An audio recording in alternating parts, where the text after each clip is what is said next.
ਜਦੋਂ ਅਸੀਂ ਪੰਜ ਪਿਆਰਿਆਂ ਪਾਸੋਂ ਅੰਮ੍ਰਿਤ ਛਕਦੇ ਹਾਂ ਤਾਂ ਉਹ ਸਾਨੂੰ ਰਹਿਤਾ ਰੱਖਣ ਦੇ ਨਾਲ-ਨਾਲ ਚਾਰ ਬੱਜਰ ਕੁਰਹਿਤਾਂ ਤੋਂ ਵੀ ਸਦਾ ਲਈ ਬਚਣ ਵਾਸਤੇ ਹੁਕਮ ਦਿੰਦੇ ਹਨ।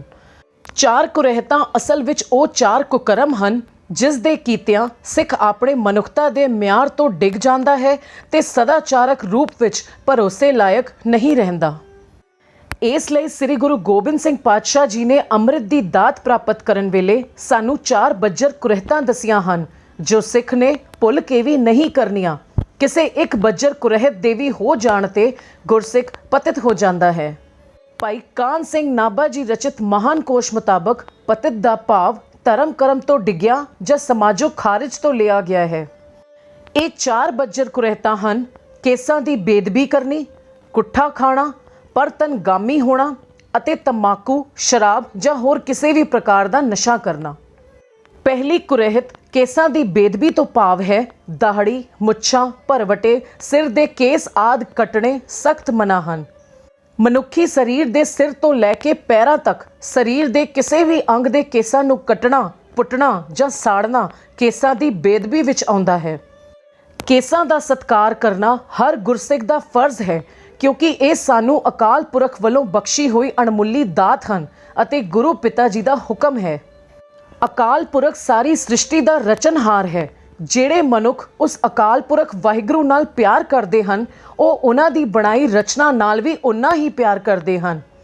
ਸ੍ਰੀ ਗੁਰੂ ਨਾਨਕ ਪਾਤਸ਼ਾਹ ਜੀ ਮਨੁੱਖ ਵਿੱਚ ਅਕਾਲ ਪੁਰਖ ਦੇ ਸਰਗੁਣ ਸਰੂਪ ਨੂੰ ਵੇਖਦੇ ਹੋਏ ਇੰਜ ਉਸਤਤੀ ਕਰਦੇ ਹਨ: ਤੇਰੇ ਬੰਕੇ ਲੋਇਣ ਦੰਤ ਰਸਾਲਾ, ਸੋਹਣੇ ਨਖ ਜਿਨ ਲੰਮੜੇ ਵਾਲਾ। ਜਿਵੇਂ ਸਾਡੇ ਸਰੀਰ ਦੇ ਸਾਰੇ ਅੰਗ ਅੱਖ, ਨੱਕ, ਦੰਦ, ਹੱਥ, ਪੈਰ ਆਦਿ ਇਹ ਸਭ ਪਰਮਾਤਮਾ ਦੀ ਬਖਸ਼ਿਸ਼ ਹਨ ਅਤੇ ਅਸੀਂ ਇਹਨਾਂ ਨੂੰ ਕੱਟਣ ਜਾਂ ਵੱਢਣ ਬਾਰੇ ਸੋਚ ਵੀ ਨਹੀਂ ਸਕਦੇ।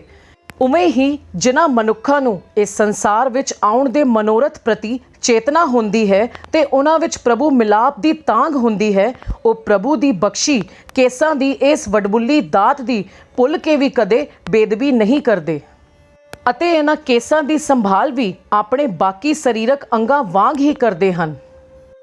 ਇਸ ਕਰਕੇ ਪੁਰਾਤਨ ਸਮੇਂ ਵਿੱਚ ਜਾਂ ਅੱਜ ਕੱਲ੍ਹ ਵੀ ਜਿੰਨੇ ਅਵਤਾਰ, ਪੈਗੰਬਰ, ਸੰਤ, ਭਗਤ, ਮਹਾਂਪੁਰਖ ਆਦਿ ਹੋਏ ਹਨ ਉਹ ਆਪਣੇ ਕੇਸਾਂ ਦੀ ਬੜੀ ਪਵਿੱਤਰਤਾ ਨਾਲ ਸੰਭਾਲ ਕਰਦੇ ਹਨ ਤੇ ਸਰੀਰ ਦੇ ਕਿਸੇ ਵੀ ਰੋਮ ਦੀ ਕਿਸੇ ਵੀ ਤਰ੍ਹਾਂ ਬੇਦਬੀ ਨਹੀਂ ਕਰਦੇ।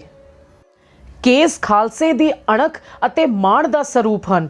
ਇੱਕ ਸਿੱਖ ਹਰ ਦਿਨ ਆਪਣੇ ਗੁਰੂ ਨੂੰ ਇਸ ਦਾਤ ਦਾ ਧੰਨਵਾਦ ਕਰਦਿਆਂ ਇਹ ਅਰਦਾਸ ਕਰਦਾ ਹੈ ਕਿ ਸਿੱਖੀ ਕੇਸਾਂ ਸਵਾਸਾਂ ਨਾਲ ਨਿਭੇ ਅਤੇ ਇਸ ਮਹਾਵਾਕ ਨੂੰ ਸਿੱਖ ਕੌਮ ਵਿੱਚ ਅਣਗਿਣਤ ਸ਼ਹੀਦਾਂ ਨੇ ਪ੍ਰਤੱਖ ਕਰਕੇ ਵੀ ਵਿਖਾਇਆ ਹੈ। ਸ੍ਰੀ ਗੁਰੂ ਅਰਜਨ ਦੇਵ ਪਾਤਸ਼ਾਹ ਜੀ ਦਾ ਇਹ ਫੁਰਮਾਨ ਹੈ ਕਿ ਹੇ ਬੰਦੇ, ਤੂੰ ਅਪਵਿੱਤਰ ਮਨ ਨੂੰ ਪਵਿੱਤਰ ਕਰਨ ਲਈ ਪ੍ਰਭੂ ਦਾ ਸਿਮਰਨ ਕਰ ਤਾਂ ਜੋ ਤੇਰੀ ਸੁਰਤ ਸ਼ਬਦ ਗੁਰੂ ਵਿੱਚ ਲੀਨ ਹੋ ਸਕੇ। ਤੇਰੀ ਸ਼ਕਲ ਜਿਸ ਤਰ੍ਹਾਂ ਵਾਹਿਗੁਰੂ ਨੇ ਬਣਾਈ ਹੈ ਉਸੇ ਤਰ੍ਹਾਂ ਹੀ ਰਹਿਣੀ ਚਾਹੀਦੀ ਹੈ ਅਤੇ ਸਿਰ ਤੇ ਦਸਤਾਰ ਸਜੀ ਹੋਣੀ ਚਾਹੀਦੀ ਹੈ। ਨਾ ਪਾਕ ਪਾਕ ਕਰ ਹਦੂਰ ਹਦੀਸਾ, ਸਾਬਤ ਸੂਰਤ ਦਸਤਾਰ ਸਿਰਾ। ਕੇਸ ਖਾਲਸੇ ਦੀ ਵਿਲੱਖਣਤਾ ਦੇ ਪ੍ਰਤੀਕ ਹਨ। ਸ੍ਰੀ ਗੁਰੂ ਗੋਬਿੰਦ ਸਿੰਘ ਪਾਤਸ਼ਾਹ ਜੀ ਨੇ ਕਾਬਲ ਤੋਂ ਆਈ ਸੰਗਤ ਨੂੰ ਭੇਜੇ ਹੁਕਮਨਾਮੇ ਵਿੱਚ ਕੇਸਾਂ ਨੂੰ ਆਪਣੀ ਮੋਹਰ ਕਿਹਾ ਹੈ ਤੇ ਹਰ ਸਿੱਖ ਨੂੰ ਆਪਣੇ ਸਿਰ ਤੇ ਕੇਸ ਰੱਖਣ ਦੀ ਬੰਦਸ਼ ਲਗਾਈ ਹੈ। ਕੇਸ ਗੁਰੂ ਜੀ ਦੀ ਮੋਹਰ ਹਨ ਤੇ ਜੇ ਕੋਈ ਵੀ ਸਿੱਖ ਕਿਸੇ ਵੀ ਵੱਡੇ ਤੋਂ ਵੱਡੇ ਕਸ਼ਟ ਵਿੱਚ ਹੋਵੇ ਤਾਂ ਦਸ਼ਮੇਸ਼ ਪਿਤਾ ਜੀ ਆਪਣੀ ਮੋਹਰ ਲੱਗੀ ਵੇਖ ਕੇ ਆਪਣੇ ਸਿੱਖ ਨੂੰ ਹਰ ਮੁਸ਼ਕਲ ਤੋਂ ਹਰ ਹਾਲਤ ਵਿੱਚ ਬਚਾ ਲੈਣਗੇ। ਸ੍ਰੀ ਗੁਰੂ ਗੋਬਿੰਦ ਸਿੰਘ ਪਾਤਸ਼ਾਹ ਜੀ ਦੇ ਦਰਬਾਰੀ ਕਵੀ ਭਾਈ ਨੰਦ ਲਾਲ ਜੀ ਤਾਂ ਆਪ ਜੀ ਦੇ ਇੱਕ ਕੇਸ ਵਿੱਚ ਦੀਨ ਦੁਨੀਆ ਦੀ ਪਾਤਸ਼ਾਹੀ ਛੁਪੀ ਹੋਈ ਵੇਖਦੇ ਸਨ। ਪੰਗਾਣੀ ਦੀ ਜੰਗ ਤੋਂ ਬਾਅਦ ਜਦੋਂ ਸ੍ਰੀ ਗੁਰੂ ਗੋਬਿੰਦ ਸਿੰਘ ਪਾਤਸ਼ਾਹ ਜੀ ਨੇ ਪੀਰ ਬੁੱਧੂ ਸ਼ਾਹ ਜੀ ਤੋਂ ਖੁਸ਼ ਹੋ ਕੇ ਉਹਨਾਂ ਨੂੰ ਕੁਝ ਮੰਗਣ ਲਈ ਕਿਹਾ ਤਾਂ ਉਸ ਵੇਲੇ ਗੁਰੂ ਪਾਤਸ਼ਾਹ ਜੀ ਆਪਣੇ ਕੇਸਾਂ ਵਿੱਚ ਕੰਘਾ ਕਰ ਰਹੇ ਸਨ ਤੇ ਪੀਰ ਜੀ ਨੇ ਕਿਹਾ ਕਿ ਪਾਤਸ਼ਾਹ, ਜੇ ਤਰੁੱਠੇ ਹੀ ਹੋ ਤਾਂ ਆਪਣਾ ਇਹ ਕੰਘਾ ਜਿਸ ਵਿੱਚ ਆਪ ਜੀ ਦੇ ਪਾਵਨ ਕੇਸ ਹਨ ਦਾਸ ਨੂੰ ਬਖਸ਼ ਦਿਓ। ਇਹ ਸੀ ਇੱਕ ਸੱਚੇ ਮੁਸਲਮਾਨ ਮੁਰੀਦ ਦਾ ਕੇਸਾਂ ਪ੍ਰਤੀ ਸਤਿਕਾਰ। ਸਾਹਿਬੇ ਕਮਾਲ ਗੁਰੂ ਪਿਤਾ ਜੀ ਦੇ ਇਹ ਪਾਵਨ ਕੇਸ ਕੰਗੇ ਸਮੇਤ ਅੱਜ ਵੀ ਤਖਤ ਸ੍ਰੀ ਕੇਸਗੜ੍ਹ ਸਾਹਿਬ, ਸ੍ਰੀ ਅਨੰਦਪੁਰ ਸਾਹਿਬ ਵਿਖੇ ਸੁਸ਼ੋਭਿਤ ਹਨ। ਸੰਤ ਅੱਤਰ ਸਿੰਘ ਜੀ ਮਸਤਵਾਣੇ ਵਾਲੇ ਜੋ ਕਿ ਸਿੱਖ ਪੰਥ ਦੇ ਸ਼੍ਰੋਮਣੀ ਮਹਾਂਪੁਰਖ ਹੋਏ ਹਨ, ਉਹ ਕਹਿੰਦੇ ਸਨ ਕਿ ਜੰਮਦਾ ਤਾਂ ਇਸ ਸੰਸਾਰ ਵਿੱਚ ਹਰ ਕੋਈ ਖਾਲਸਾ ਹੀ ਹੈ, ਪਰ ਨਾਈ ਇਸ ਰੂਪ ਨੂੰ ਬਦਲ ਕੇ ਕਿਸੇ ਦੀ ਬੋਦੀ ਰੱਖ ਹਿੰਦੂ ਬਣਾ ਦਿੰਦਾ ਹੈ ਜਾਂ ਸੁੰਨਤ ਕਰ ਕਿਸੇ ਨੂੰ ਮੁਸਲਮਾਨ ਬਣਾ ਦਿੰਦਾ ਹੈ। ਸਮਾਜ ਸ਼ਾਸਤਰੀਆਂ ਅਤੇ ਉੱਘੇ ਲੇਖਕਾਂ ਨੇ ਵੀ ਕਈ ਪੱਖਾਂ ਦਾ ਅਧਿਐਨ ਕਰਕੇ ਕੇਸਾਂ ਪ੍ਰਤੀ ਆਪਣੇ ਵਿਚਾਰ ਪ੍ਰਗਟਾਏ। ਜਿਵੇਂ ਇੱਕ ਅੰਗਰੇਜ਼ ਲੇਖਿਕਾ ਲੇਡੀ ਮੈਕਮਿਲਨ ਸਿੱਖਾਂ ਦੇ ਕੇਸਾਂ ਬਾਰੇ ਮਨੋਵਿਗਿਆਨਿਕ ਤੌਰ ਤੇ ਵਿਸ਼ਲੇਸ਼ਣ ਕਰਕੇ ਇਸ ਤਰ੍ਹਾਂ ਕਹਿੰਦੀ ਹੈ ਕਿ ਮੇਰੇ ਪਿਆਰੇ ਸਿੱਖ ਵੀਰੋ, ਤੁਹਾਡੇ ਸਿਰਾਂ ਤੇ ਸੁਸ਼ੋਭਿਤ ਕੇਸਾਂ ਨੂੰ ਸਿਰਫ ਵਾਲ ਹੀ ਨਾ ਸਮਝੋ, ਇਹ ਤਾਂ ਬਿਜਲੀ ਦੀਆਂ ਉਹ ਤਾਰਾਂ ਹਨ ਜਿਹੜੀਆਂ ਤੁਹਾਨੂੰ ਸ੍ਰੀ ਗੁਰੂ ਗੋਬਿੰਦ ਸਿੰਘ ਪਾਤਸ਼ਾਹ ਜੀ ਦੇ ਸ਼ਕਤੀਸ਼ਾਲੀ ਬਿਜਲੀ ਘਰ ਨਾਲ ਜੋੜਦੀਆਂ ਹਨ। ਤੁਸੀਂ ਸੁਭਾਗੇ ਹੋ ਕਿ ਇਹ ਅਣਮੁੱਲੀ ਦਾਤ ਤੁਹਾਨੂੰ ਪ੍ਰਾਪਤ ਹੋਈ ਹੈ। ਇੱਕ ਹੋਰ ਅੰਗਰੇਜ਼ ਲੇਖਕ M.A. ਸਟੀਲ ਕੇਸਾਂ ਲਈ ਕਹਿੰਦੇ ਹਨ ਕਿ ਕੇਸ ਮਨੁੱਖ ਨੂੰ ਰੱਬ ਵੱਲੋਂ ਬਖਸ਼ੀ ਪੁਸ਼ਾਕ ਹਨ, ਖੂਬਸੂਰਤੀ ਦਾ ਅਣਮੁੱਲਾ ਖਜ਼ਾਨਾ ਹਨ ਅਤੇ ਪ੍ਰਤਾਪੀ ਤਾਜ ਦੀ ਨਿਆਈ ਹਨ। ਟਾਲਸਟਾਏ, ਜੋ ਰੂਸ ਦੇਸ਼ ਦੇ ਵਿਸ਼ਵ ਪ੍ਰਸਿੱਧ ਲਿਖਾਰੀ ਹੋਏ ਹਨ, ਉਹ ਆਪਣੇ ਕੇਸ ਤੇ ਦਾੜੀ ਦਾ ਬਹੁਤ ਖਿਆਲ ਰੱਖਦੇ ਸਨ। ਜਦੋਂ ਉਹਨਾਂ ਤੋਂ ਪੁੱਛਿਆ ਗਿਆ ਕਿ ਉਹ ਅਜਿਹਾ ਕਿਉਂ ਕਰਦੇ ਹਨ ਤਾਂ ਉਹਨਾਂ ਨੇ ਕੇਸਾਂ ਨੂੰ ਕੁਦਰਤ ਦੇ ਨੇੜੇ ਹੋਣ ਦਾ ਸਾਧਨ ਦੱਸਿਆ ਅਤੇ ਕਿਹਾ ਕਿ ਮਨੁੱਖ ਦੇ ਸਰੀਰ ਲਈ ਰੋਮ ਭਾਵ ਕੇਸ ਇਵੇਂ ਹੀ ਹਨ ਜਿਵੇਂ ਧਰਤੀ ਲਈ ਬਨਸਪਤ। ਰਵਿੰਦਰਨਾਥ ਟੈਗੋਰ ਜੀ ਤਾਂ ਕਿਹਾ ਕਰਦੇ ਸਨ ਕਿ ਕੇਸਾਧਾਰੀ ਸੂਰਤ ਹੀ ਮਨੁੱਖ ਦੀ ਸਭ ਤੋਂ ਸ੍ਰੇਸ਼ਟ ਸੂਰਤ ਹੈ। ਜਦੋਂ ਆਪ ਜੀ ਨੂੰ ਅਧਿਆਤਮਕ ਚੇਤਨਾ ਅਨੁਭਵ ਹੋਈ ਤਾਂ ਆਪ ਜੀ ਨੇ ਆਪਣੇ ਸਰੀਰ ਦੇ ਸਾਰੇ ਰੋਮਾਂ ਦਾ ਪੂਰਾ ਸਤਿਕਾਰ ਕਰਨਾ ਸ਼ੁਰੂ ਕਰ ਦਿੱਤਾ, ਜਿਸ ਨਾਲ ਆਪ ਦੀ ਹਸਤੀ ਸੰਤ ਮਹਾਤਮਾ ਵਰਗੀ ਦਿਸਣ ਲੱਗ ਪਈ। ਕੇਸ ਦਾੜੀ ਕਾਰਨ ਉਹ ਨਿਰੋਲ ਸੰਤ ਲੱਗਦੇ ਸਨ। ਰਵਿੰਦਰਨਾਥ ਟੈਗੋਰ ਜੀ ਦਾ ਇਹ ਕਹਿਣਾ ਸੀ ਕਿ ਕੇਸ ਮੈਂ ਆਪ ਨਹੀਂ ਰੱਖੇ, ਸਗੋਂ ਈਸ਼ਵਰ ਵੱਲੋਂ ਸਰੀਰ ਦੇ ਨਾਲ ਹੀ ਮੈਨੂੰ ਪ੍ਰਾਪਤ ਹੋਏ ਹਨ ਤੇ ਮੈਂ ਪਿਆਰ ਸਤਿਕਾਰ ਨਾਲ ਇਹਨਾਂ ਦੀ ਸੰਭਾਲ ਕਰਦਾ ਹਾਂ। ਸੈਨ ਹੋਜੇ ਯੂਨੀਵਰਸਿਟੀ ਅਮਰੀਕਾ ਨੇ ਕੇਸਾਂ ਬਾਰੇ ਭਰਪੂਰ ਖੋਜ ਕਰਨ ਉਪਰੰਤ ਇਹ ਸਿੱਟਾ ਕੱਢਿਆ ਹੈ ਕਿ ਸਾਬਤ ਸੂਰਤ ਵਾਲਾ ਮਨੁੱਖ ਭਰਵਾਂ, ਸੰਪੂਰਨ, ਸੋਹਣਾ, ਇਰਾਦੇ ਦਾ ਪੱਕਾ, ਦਲੇਰ, ਉਦਾਰਚਿਤ ਤੇ ਦੂਰ ਦ੍ਰਿਸ਼ਟੀ ਵਾਲਾ ਹੁੰਦਾ ਹੈ। ਸੋ ਹਰ ਸਿੱਖ ਦਾ ਇਹ ਫਰਜ਼ ਹੈ ਕਿ ਅੱਜ ਦੀ ਫੈਸ਼ਨ ਪ੍ਰਸਤੀ ਨੂੰ ਤਿਆਗ ਕੇ ਕੁਦਰਤ ਦੀ ਅਸਲੀਅਤ ਗ੍ਰਹਿਣ ਕਰਨ ਵੱਲ ਧਿਆਨ ਲਾਵੇ ਤੇ ਆਪਣੇ ਗੁਰੂ ਪਿਤਾ ਜੀ ਦੇ ਹੁਕਮ ਤੇ ਡਟ ਕੇ ਪਹਿਰਾ ਦਿੰਦਾ ਹੋਏ ਉਹਨਾਂ ਦੀ ਮੋਹਰ ਦੀ ਸਾਂਭ ਸੰਭਾਲ ਆਪਣੀ ਜਾਨ ਨਾਲੋਂ ਵੀ ਵੱਧ ਕੇ ਕਰੇ। ਦੂਜੀ ਕੁਰੇਹਤ ਕੁੱਠਾ ਅਥਵਾ ਮਾंस ਖਾਣਾ ਹੈ। ਸਿੱਖੀ ਸੰਸਕਾਰ ਦੇ ਮੁਤਾਬਕ ਇਹ ਵੀ ਇੱਕ ਬੱਜਰ ਕੁਰੇਹਤ ਹੈ। ਇਸ ਕੁਰੇਹਤ ਬਾਬਤ ਬੜਾ ਹੀ ਭੁਲੇਖਾ ਪਿਆ ਹੋਇਆ ਹੈ ਕਿ ਗੁਰੂ ਸਾਹਿਬ ਜੀ ਨੇ ਇਹ ਫਰਮਾਇਆ ਹੈ ਕਿ ਕੁੱਠਾ ਜੋ ਮੁਸਲਮਾਨੀ ਤਰੀਕੇ ਨਾਲ ਤਿਆਰ ਕੀਤਾ ਗਿਆ ਮਾंस ਜਾਂ ਹਲਾਲੀ ਮਾंस ਇਹ ਨਹੀਂ ਖਾਣਾ, ਪਰ ਇਸ ਦੇ ਉਲਟ ਹਿੰਦੂਆਂ ਦੀ ਵਿਧੀ ਅਨੁਸਾਰ ਝਟਕੇ ਨਾਲ ਤਿਆਰ ਕੀਤਾ ਗਿਆ ਮਾंस ਖਾਣਾ ਜਾਇਜ਼ ਹੈ। ਇਹ ਗੱਲ ਸਹੀ ਨਹੀਂ ਹੈ ਕਿਉਂਕਿ ਸ੍ਰੀ ਗੁਰੂ ਨਾਨਕ ਪਾਤਸ਼ਾਹ ਜੀ ਤੋਂ ਲੈ ਕੇ ਸ੍ਰੀ ਗੁਰੂ ਗੋਬਿੰਦ ਸਿੰਘ ਪਾਤਸ਼ਾਹ ਜੀ ਤੱਕ ਸਾਰੇ ਹੀ ਗੁਰੂ ਸਾਹਿਬਾਨ ਅਕਾਲ ਪੁਰਖ ਦਾ ਸਰੂਪ ਹੋਏ ਹਨ, ਜਿਨ੍ਹਾਂ ਨੇ ਕਦੇ ਵੀ ਇਸ ਸੰਸਾਰ ਵਿੱਚ ਦੁਐਤ ਅਤੇ ਪਖੰਡ ਨੂੰ ਵਧਾਵਾ ਨਹੀਂ ਦਿੱਤਾ, ਸਗੋਂ ਉਹਨਾਂ ਨੇ ਸਾਰੀ ਮਾਨਵਤਾ ਨੂੰ ਅਕਾਲ ਪੁਰਖ ਦੀ ਜੋਤ ਦੱਸਿਆ ਹੈ। ਹਿੰਦੂ ਤੁਰਕ ਕੋ ਰਾਫ ਜੀ ਇਮਾਮ ਸਾਫੀ, ਮਾਨਸ ਕੀ ਜਾਤ ਸਬੈ ਏਕੇ ਪਹਿਚਾਨਬੋ। ਫਿਰ ਗੁਰੂ ਸਾਹਿਬ ਜੀ ਇਹ ਕਿਵੇਂ ਕਹਿ ਸਕਦੇ ਹਨ ਕਿ ਮੁਸਲਮਾਨਾਂ ਦਾ ਤਰੀਕਾ ਗਲਤ ਤੇ ਹਿੰਦੂਆਂ ਦਾ ਤਰੀਕਾ ਸਹੀ ਹੈ। ਦੇਹਰਾ ਮਸੀਤ ਸੋਈ पूजा और निवाज ओई, मानस सबै एक पै अनेक को प्रमाओ है। ऐसे सिक्ख्यावां देण वाले गुरु साहिबान फिर किस तरह दुई दुऐत दा ਜ਼ਹਿਰ ਮਾਨਵਤਾ ਵਿੱਚ ਫੈਲਾ ਸਕਦੇ ਹਨ। ਅਸਲ ਵਿੱਚ ਫਾਰਸੀ ਅਨੁਸਾਰ ਮਰੇ ਹੋਏ ਤੋਂ ਪ੍ਰਾਪਤ ਹੋਣ ਵਾਲੀ ਵਸਤੂ ਨੂੰ ਮੁਰਦਾਰ ਕਹਿੰਦੇ ਹਨ। ਮੁਰਦਾਰ ਦਾ ਭਾਵ ਹੈ ਮੁਰਦੇ ਦਾ ਮਾंस। ਮੁਰਦਾਰ ਦਾ ਸਮਾਨਾਰਥਕ ਸ਼ਬਦ ਹੈ ਕੁੱਠਾ, ਭਾਵ ਕਿਸੇ ਜੀਵ ਨੂੰ ਕੋਹ ਕੇ ਜਾਂ ਮਾਰ ਕੇ ਪ੍ਰਾਪਤ ਕੀਤਾ ਮਾंस। ਕੁੱਠਾ ਸ਼ਬਦ ਦਾ ਸ਼ਬਦਾਰਥ ਤਾਂ ਭਾਵੇਂ ਕੋਇਆ ਹੋਇਆ ਹੀ ਹੈ, ਪਰ ਇਸ ਦਾ ਭਾਵਰਥ ਹੈ ਮਾंस ਜਾਂ ਮੁਰਦਾਰ, ਜੋ ਵਿਆਕਰਣ ਅਨੁਸਾਰ ਸੰਸਕ੍ਰਿਤ ਦੇ ਸ਼ਬਦ ਕੂਹਨ ਤੋਂ ਨਿਕਲਿਆ ਹੈ। ਕੂਹਨ ਸ਼ਬਦ ਕੋਇਆ ਹੋਇਆ ਜਾਂ ਕਟਿਆ ਵੱਢਿਆ ਹੋਇਆ ਦੇ ਅਰਥਾਂ ਵਿੱਚ ਹੀ ਲਿਖਿਆ ਤੇ ਵਰਤਿਆ ਜਾਂਦਾ ਰਿਹਾ ਹੈ।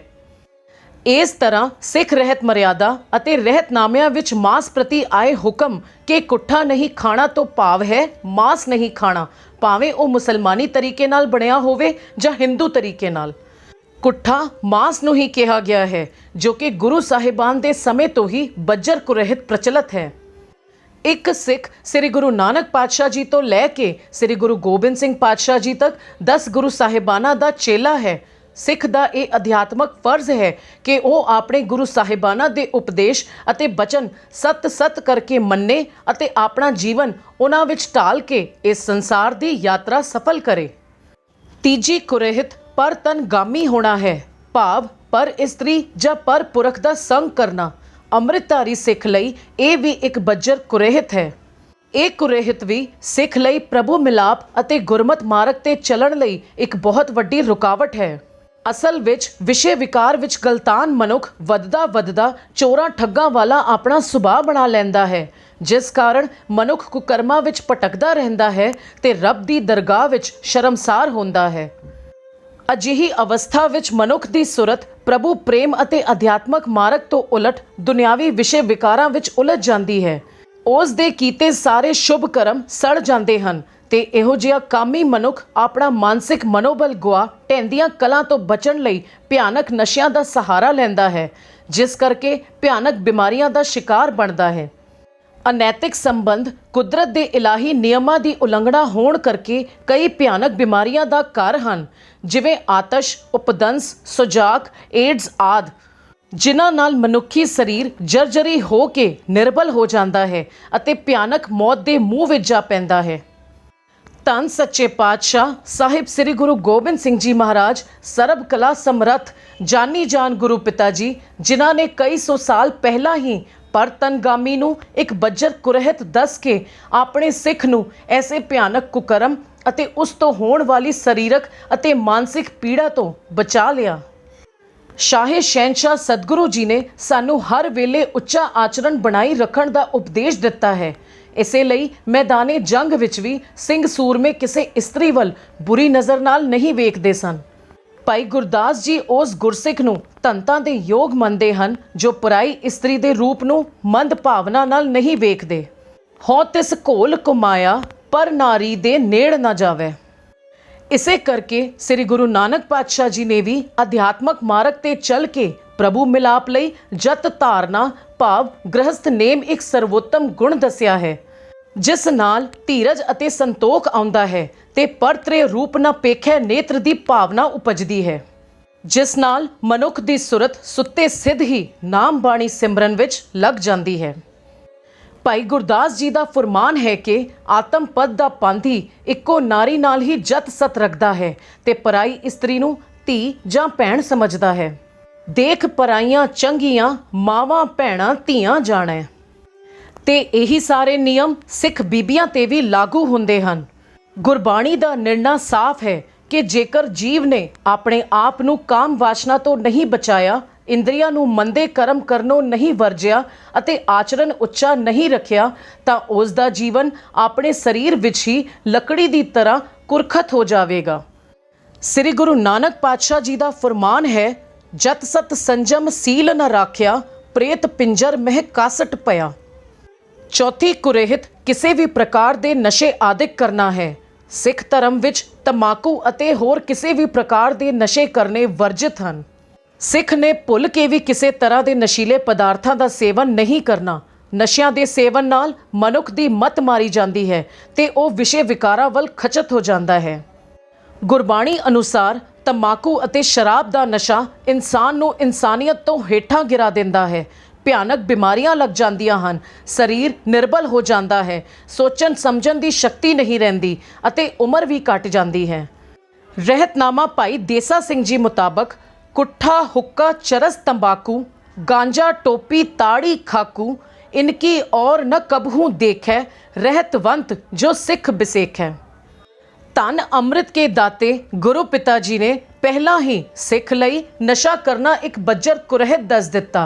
गुरु पातशाह जी ने इन्हां नशियां तो सिख नूं सख्त लफ्ज़ां विच वरजिया है। अज लगभग हर मुल्क वख-वख तरीकिਆਂ ਨਾਲ ਨਸ਼ਿਆਂ ਤੋਂ ਛੁਟਕਾਰਾ ਪਾਉਣ ਲਈ ਕਾਨੂੰਨੀ ਕਾਰਵਾਈ ਕਰ ਰਿਹਾ ਹੈ, ਪਰ ਧੰਨ ਸ੍ਰੀ ਗੁਰੂ ਗੋਬਿੰਦ ਸਿੰਘ ਪਾਤਸ਼ਾਹ ਜੀ ਨੇ ਪਹਿਲਾਂ ਹੀ ਸੰਸਾਰ ਦੀ ਇਸ ਭੈੜੀ ਇਲਤ ਤੋਂ ਲੁਕਾਈ ਨੂੰ ਮੋੜ ਪਾਇਆ ਹੈ। ਗੁਰਬਾਣੀ ਅਨੁਸਾਰ ਦੁਰਮਤ ਮਦ ਜੋ ਪੀਬ ਤੇ ਬਿਖਲੀ ਪਤ ਕਮਲੀ।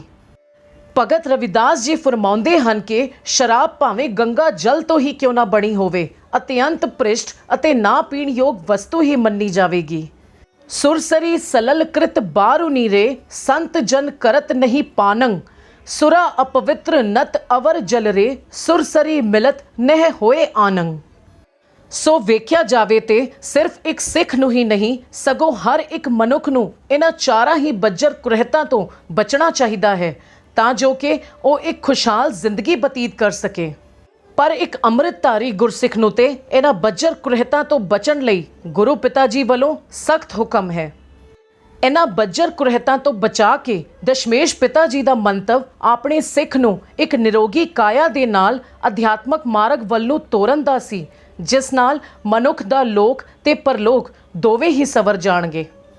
ਇਸ ਕਰਕੇ ਇਹ ਹਰ ਸਿੱਖ ਦਾ ਫਰਜ਼ ਹੈ ਕਿ ਗੁਰੂ ਪਾਤਸ਼ਾਹ ਜੀ ਦੇ ਇਹਨਾਂ ਹੁਕਮਾਂ ਤੇ ਡਟ ਕੇ ਪਹਿਰਾ ਦਿੰਦੇ ਹੋਏ ਆਪਣੇ ਗੁਰੂ ਜੀ ਦੀ ਖੁਸ਼ੀ ਦਾ ਪਾਤਰ ਬਣੇ। ਪਰ ਜੇ ਕਿਸੇ ਵੀ ਗੁਰਸਿੱਖ ਕੋਲੋਂ ਇਹਨਾਂ ਚਾਰਾਂ ਹੀ ਬੱਜਰ ਕੁਰਹਿਤਾਂ ਵਿੱਚੋਂ ਜਾਣੇ ਅਣਜਾਣੇ ਕੋਈ ਇੱਕ ਵੀ ਹੋ ਜਾਂਦੀ ਹੈ ਤਾਂ ਉਸ ਨੂੰ ਪੰਜ ਪਿਆਰਿਆਂ ਅੱਗੇ ਪੇਸ਼ ਹੋ ਕੇ ਤਨਖਾਹ ਲਗਵਾ ਕੇ ਦੁਬਾਰਾ ਅੰਮ੍ਰਿਤ ਛਕਣਾ ਪਵੇਗਾ। ਤਨਖਾਹ ਤੋਂ ਭਾਵ ਸਜ਼ਾ ਜਾਂ ਦੰਡ ਤੋਂ ਹੈ। ਇਹ ਦੰਡ ਸੇਵਾ, ਸਿਮਰਨ, ਨਿਤਨੇਮ ਆਦਿ ਵਿੱਚ ਵਾਧਾ ਹੋਣਾ ਹੁੰਦਾ ਹੈ, ਜਿਸ ਤੋਂ ਬਾਅਦ ਕੁਰਹਿਤ ਕਰਨ ਵਾਲਾ ਸਿੰਘ ਜਾਂ ਸਿੰਘਣੀ ਮੁੜ ਆਪਣੇ ਖਾਲਸਾ ਪਰਿਵਾਰ ਦਾ ਹਿੱਸਾ ਬਣ ਜਾਂਦੇ ਹਨ। ਵਾਹਿਗੁਰੂ ਜੀ ਕਾ ਖਾਲਸਾ, ਵਾਹਿਗੁਰੂ ਜੀ ਕੀ ਫਤਿਹ।